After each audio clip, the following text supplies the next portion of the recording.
Bismillah, alhamdulillah, salatu wassalamu ala rasulillah. Babu tahiyyati wal imam yakhutub. Falja e dy rekatëve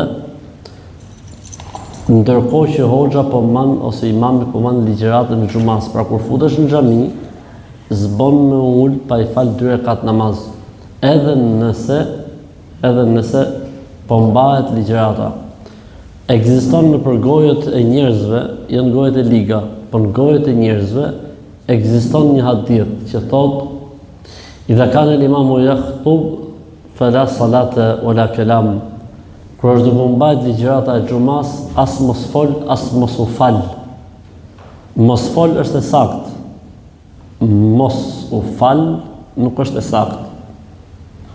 Për çfarë bëhet nëse vin xhamiun për ditë xumaje dhe po mbajt ligjërata, fal dy rekat namaz edhe ulu.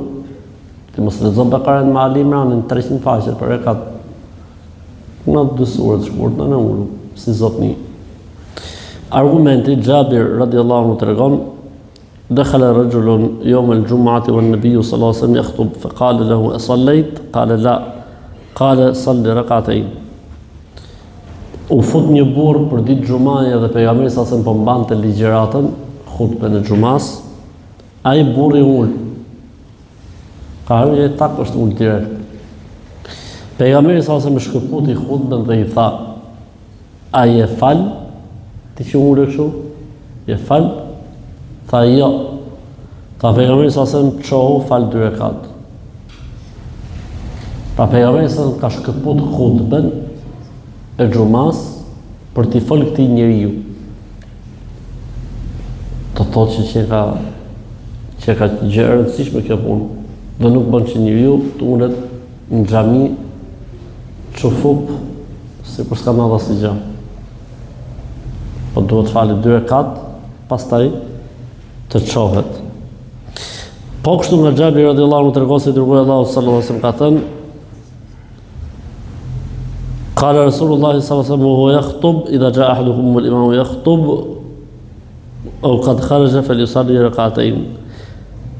Pejgamberi alayhis salam tha në hutbën e xumas një ditë, nëse vjen ndonjëri për jush dhe imami është duke marrë hutbën, pra ligjëratën e xumas, le t'i falë dy rekat.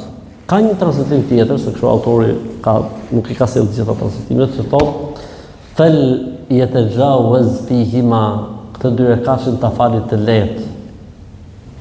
Sepse duhet të dëgjoj hutbën, po edhe duhet falë dy rekatën. Se s'bën më ul pa fal dy rekatën, atëherë ky dy rekatësh bëhet i lehtë.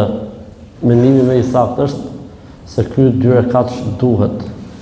Ky është mendimi më i saktë. Ka një mendim që thotë është sunet, por më saktë është se ky dy rekatësh duhet me u bë patjetër. Ka thënë pejgamberi sallallahu alaihi wasallam, nëse vjen ndonjëri për jush në xhami, mos ulet pa i fal këto dy rekat.